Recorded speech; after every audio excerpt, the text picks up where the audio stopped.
Good afternoon. I'm Dr. Elligan, and I'm a clinical psychologist in Chicago, Illinois. This is Everyday Psychology, and for today's segment, we're going to be talking about what is stress. Lots of people living in today's society are what they refer to as being stressed out, and we're going to talk about what is stress and eventually how to manage and cope with stress. So stress is when situations in your everyday life exceed what you consider to be your ability to cope with them.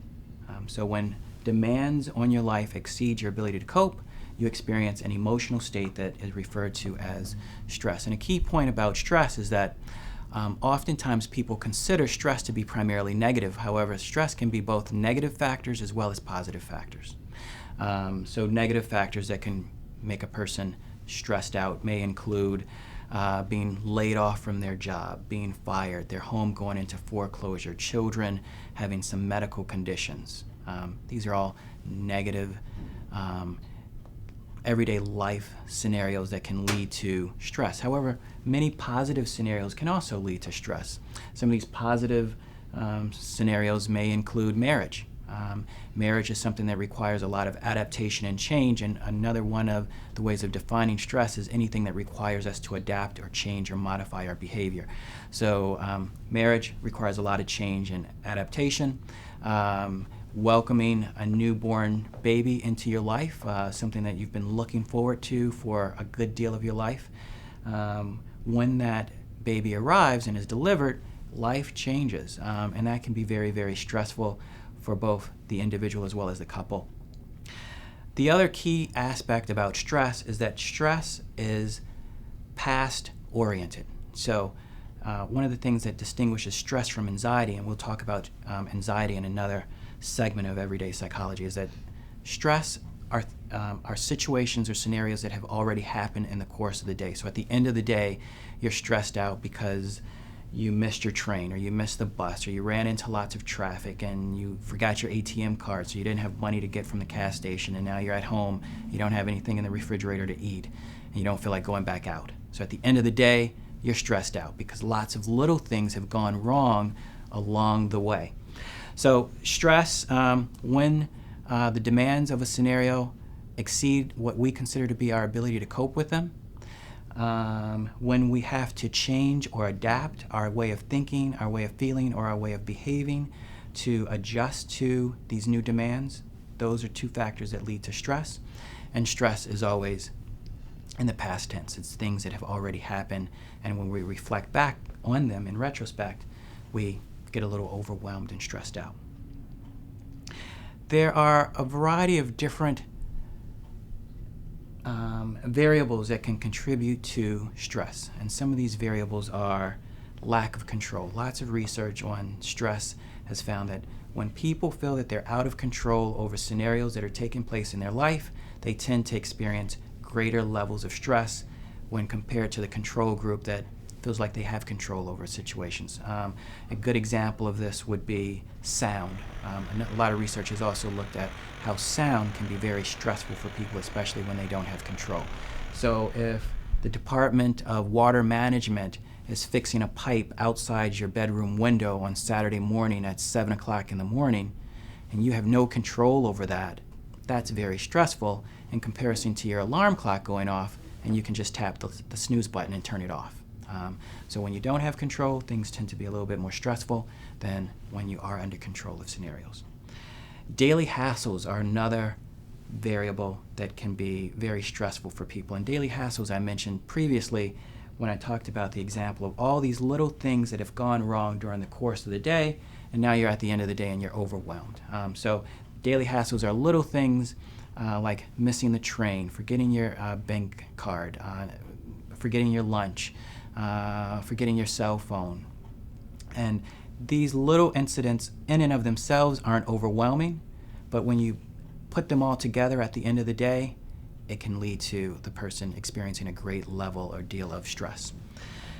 Pressure is another way of looking at variables that influence stress. And what do we mean by pressure? Pressure is when someone is putting a deadline on you and you have to meet that deadline. That can become very, very stressful, especially if it looks like you're not going to meet the deadline. So pressure, another example of something that can be very stressful. Frustration has been shown to lead to high levels of stress for many people. Frustration is when something you want to do is being interfered with by another person or some other external obstacle and you can't accomplish it. That leads to what we refer to as frustration or irritation, and that can be very stressful for people. And then the last thing that oftentimes researchers look at with respect to stress is conflict. And conflict can be divided into a couple of different categories, one of which is what we refer to as approach avoidant conflict, which means there's something that you'd like to do, but you'd also like to avoid the consequence of doing it. A good example of an approach avoidant conflict would be really looking forward to taking a vacation, but you don't want to pay the expense of airfare, hotel accommodations, food. The bill may end up being $5,000. It's the middle of the winter, living in Chicago, want to go to Bermuda or Hawaii or somewhere warm and tropical. However, you don't want to pay the cost. That's an approach avoidant conflict, and that can be stressful for some people. Another conflict is what we refer to as approach-approach conflicts, and approach-approach conflicts are when there are two competing interests that you want to do, but you can only do one. So an approach-approach conflict could be if two new movies come out and you'd like to go to the opening day or the opening night of both movies, but obviously you can only go be in one place at one time.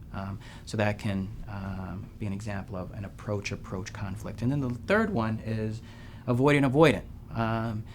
Two things that you don't want to do, but you got to do one of them. So an example of an avoidant conflict would be a person who would rather not study for a final exam because they want to go to their best friend's birthday party, but they also don't want to fail the class.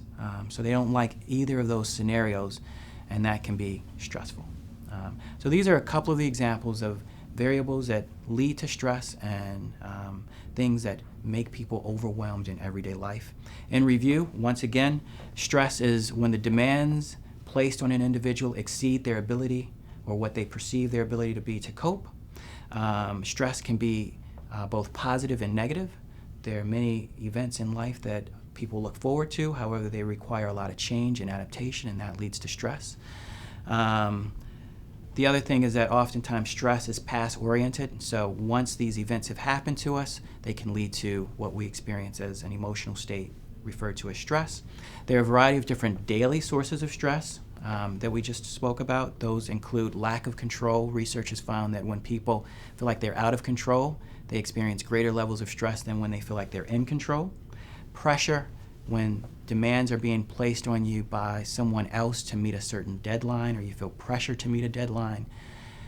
Frustration, when things that you would like to do are being interfered with through obstacles. And then conflict.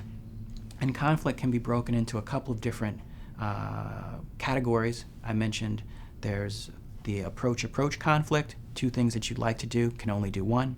Avoidant conflict, two things that you don't like either of them, but you got to do one of them because you don't like the consequences of not doing them. And then approach avoidant conflict, where there's something you'd like to do, but it also has some negative components that you don't necessarily want to deal with. So these are all examples of what stress is and factors that can lead to stress. I'm Dr. Elligan, and this is Stress in Everyday Psychology.